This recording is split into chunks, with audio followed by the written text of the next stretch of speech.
These people are terrifying and they did horrible things. Let's not waste any time and dive right in. Here is part 6 of the top 10 terrifying people in history the FBI want you to forget about. Starting off in our number 10 spot, we have Darren Deon Vann. Back in 2014, Darren Deon Vann was arrested after he was charged with taking the life of a woman. After his arrest, however, the true extent of his crimes would come to light when he suddenly confessed to taking the lives of at least 6 others that authorities hadn't previously known about. The story of Darren and his arrest starts back in 2009 when he was convicted of a horrible crime in Texas. He served 5 years for this crime before being released and heading back to his home state of Indiana in July of 2013. Once here is when he committed the horrific crime he would again be arrested for when he took the life of 19-year-old Africa Hardy. He left her in a motel room, but what he didn't know is that the surveillance cameras caught him and placed him at the scene of the crime, which thankfully led to his arrest. When he was questioned for the crime is when he admitted to the others as well.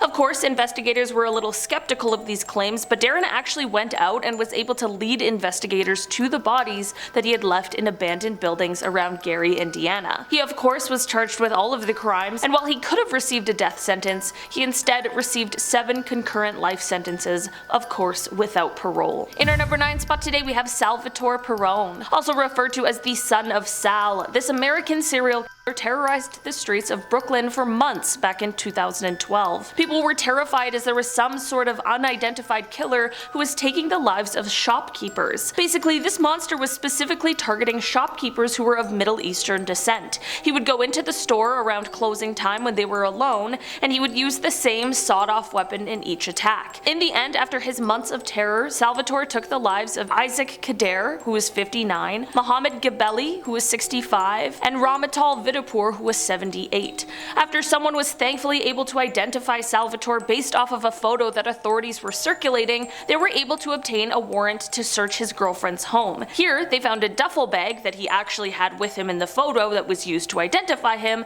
and in the bag were 2 weapons, and through ballistic and blood testing, experts were able to tie these weapons to the cases. Although Salvatore was never charged with hate crimes, he was charged with the 3 killings, and after a very tumultuous trial where he continually had outbursts that claimed his innocence, it only took the jury 30 minutes to come back with a conviction. Salvatore was sentenced to the maximum sentence of 75 years to life in prison, but not before Brooklyn Supreme Court Justice Alan Morris said, "You're lucky we don't have the death penalty here in New York. You would be a prime candidate." In our number 8 spot today we have Michael Madison. On July 19th, 2013, police were called to a neighborhood after there were reports of a horrible smell. Unfortunately, this investigation would turn out to yield horrifying results when authorities searched a garage and found a decomposing body inside. The following day, they found 2 more bodies, one in a backyard and the other in the basement of a house that was sitting vacant. The garage where the first body was found was leased to a man named Michael Madison,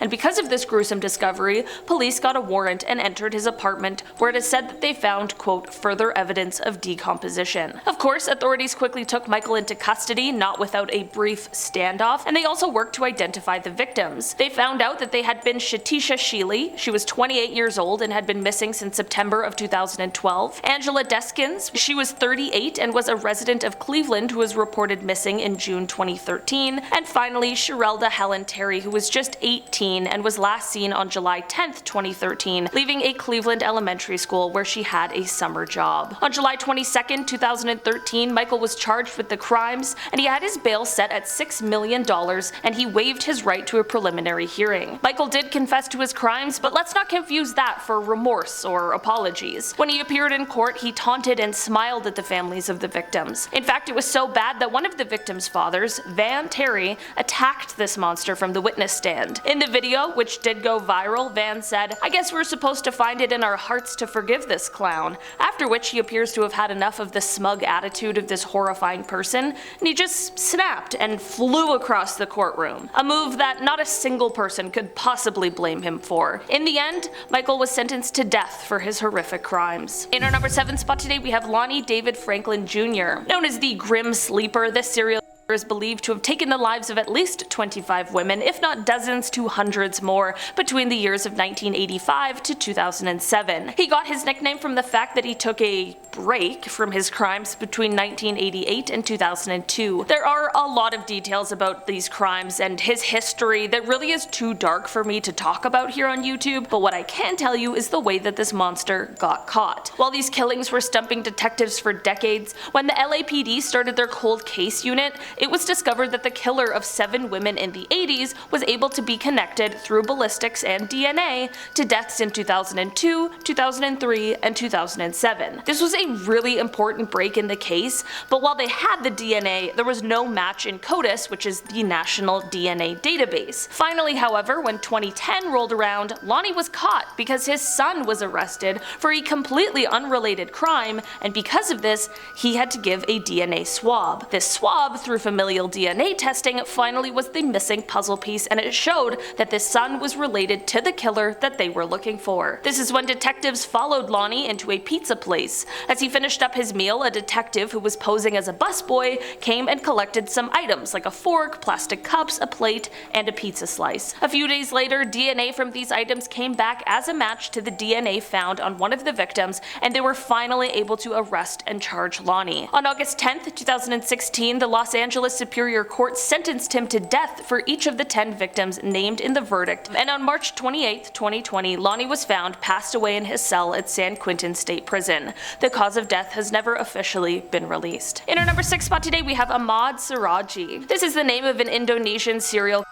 who was responsible for taking the lives of 42 women between 1986 and 1997. Once caught for one crime, he explained to the police that he had a dream in 1986 where his father's ghost told him that if he drank the saliva of 70 women who had passed away, he would become some sort of mystic healer with unbelievable abilities. All of the women whose lives he took, he buried them near his home with their heads facing towards his home because he believed this would give him more power. In this dream, apparently his father didn't tell him to kill, but because he thought it would take so long to get the saliva of 70 passed away women, he thought that this would help him speed up the process. The entire process of his crimes was very ritualistic and brutal, and often the victims of these crimes were women who had come to him for help since he was advertising himself as some kind of a sorcerer. Ahmad had 3 wives who were all sisters, and they too were arrested for assisting in these crimes and for helping him hide the bodies. One of his wives was even tried as his accomplice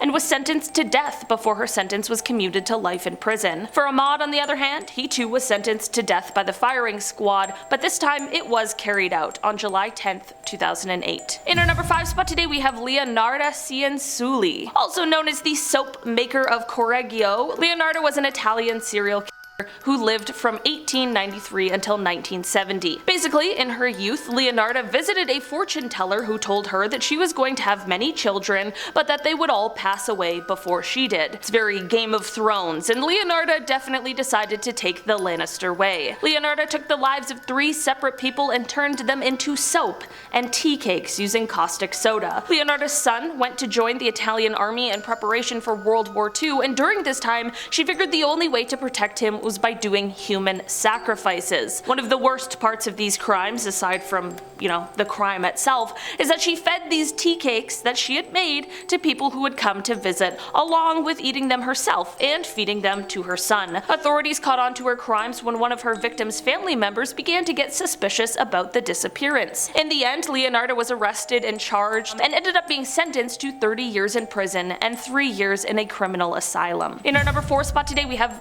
Vlado Taneski. Vlado was a Macedonian journalist who turned into a serial killer in the hopes of getting a good story. Yep. Absolutely wild. His crimes took place between 2005 and 2008, and it all started because he really wanted a good story, and he knew that a vicious killer on the loose would entice readers more than anything, and with special inside info, who would possibly have a better scoop on the story. This is what led him to these horrific crimes against 3, possibly 4 elderly women who he took the lives of, and then wrote stories about, pretending as if he didn't. Sure enough, his plan did work. For a while. People were raving about his reports, but it would be these reports that went on to reveal his true identity and what was really going on. He first came under suspicion after having written the 3 articles about the killings, and this then led to him being questioned. This is because his articles contained information that actually hadn't yet been released to the public. Like in one instance, his report included that the killer had used a telephone cord, and that this cord had been left behind at the scene, something that only authorities knew but hadn't yet made public, so of course, how could he possibly know? Finally, he was arrested on June 20th, 2008 after his DNA was able to be connected to DNA found on one of the victims. Unfortunately, Vladio wouldn't live long enough to stand trial because he decided he couldn't face the consequence of his own actions, and so he took his own life in his prison cell on June 23rd, 2008. In our number 3 spot today we have Charles Manson. I'm not entirely sure how we got to part 6 without talking about Charles Manson, but here we are. Manson was released from prison in 1967, where he then moved to San Francisco, and this is where he gained a small following that would eventually go on to be the cult known as The Family. The group eventually moved to an abandoned ranch outside of Los Angeles, and it was here that Manson continued to brainwash his followers